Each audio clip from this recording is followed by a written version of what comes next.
तो जय Hind boys and girls. आज आप और हम फिर से जुड़ रहे हैं क्लास 12 फिजिक्स अर्धचालक में। तो सबसे पहले क्वेश्चन आता है कि सर अपने पास ये अर्धचालक क्या होता है। सर अपने पास ये अर्धचालक क्या होता है। तो याद रखना, अर्धचालक किसे कहते हैं, जो कभी कभी सुचालक की तरह कार्य करता है या कभी कभी कुचालक की तरह कार्य करता है।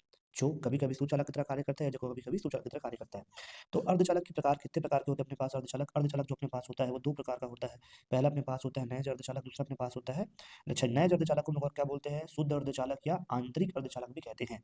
दूसरा अपने पास होता है शुद्ध अर्धचालक, अपद्रव्य अर्धचालक।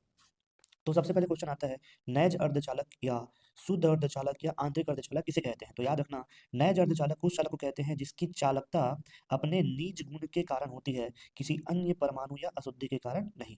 उदाहरण अपने पास होता है क्या, जर्मेनियम और सिलिकॉन। जर्मेनियम और सिलिकॉन किसका एग्जाम्पल होता है अपने पास, नैज अर्धचालक का। तो देखते हैं इसमें क्वेश्चन बनता है 0 केल्विन पर ये किसकी तरह काम करता है, सुचालक या फिर कुचालक। तो अब देखो, जर्मेनियम में मैं क्या बोला कि नैज अर्धचालक है, जो कभी कभी सुचालक की तरह कार्य करता है, कभी कभी कुचालक की तरह कार्य करता है। तो कब सुचालक कब कुचालक की तरह कार्य करता है उसको अपन देखते हैं। तो देखो, यहाँ अपने पास जो होता है जर्मेनियम और सिलिकॉन के कितना अंतिम कोष में, बाह्यतम कोष में कितने इलेक्ट्रॉन होते हैं, 4 इलेक्ट्रॉन होता है, जिसे हम लोग क्या बोलते हैं, संयोजकता इलेक्ट्रॉन कहते हैं। और 0 केल्विन पर जर्मेनियम और सिलिकॉन, 0 केल्विन पर जर्मेनियम और सिलिकॉन के जो अपने पास परमाणु होता है, 0 केल्विन या 0 से कम केल्विन पर, ये जो होता है जर्मेनियम और सिलिकॉन जो अपने पास होता है, वो अपने चारों ओर के, आप देख सकते हैं चारों ओर के चार चार परमाणु से एक एक इलेक्ट्रॉन के साझा करके क्या बनाता है, सहसंयोजक बंध बना लेता है। अतः मैं बोल सकता हूँ, अतः इसके पास क्या है कि यहाँ अपने पास जर्मेनियम सिलिकॉन के पास विद्युत चालन के लिए कोई भी मुक्त इलेक्ट्रॉन नहीं बचता। विद्युत चालन के लिए कोई मुक्त इलेक्ट्रॉन नहीं बचता, तो मैं बोल सकता हूँ कि 0 केल्विन पर सिलिकॉन और जर्मेनियम जो होता है कुचालक या विद्युत रोधी होता है। अब कमरे के ताप पर, कमरे के ताप पर मतलब होता है 0 से थोड़ा ज्यादा, किसके कारण, उसमें विक्षोभ या प्रक्षोभ के कारण, जिसमें ज्यादा उष्मा के कारण सहसंयोजक बंध टूटने के लिए पर्याप्त ऊर्जा मिल जाता है।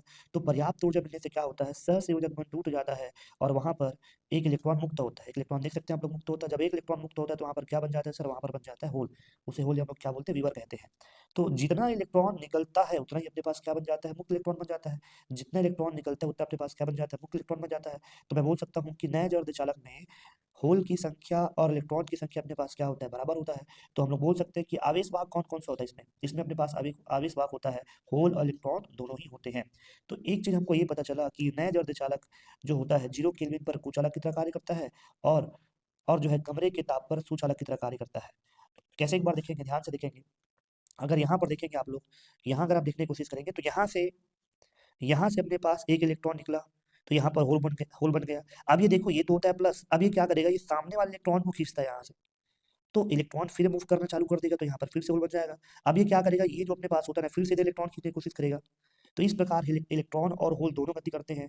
इलेक्ट्रॉन और होल दोनों गति करते हैं, गति करेंगे मतलब विद्युत के सुचालक। तो कमरे के ताप पर ये सब चीज होता है। मैं बोल सकता हूँ कि नैज अर्धचालक जो होता है 0 केल्विन पर कुचालक और कमरे के ताप पर सुचालक होता है। वीडियो अच्छा लगा तो चैनल सब्सक्राइब कीजिए, लाइक कीजिए, शेयर कीजिए।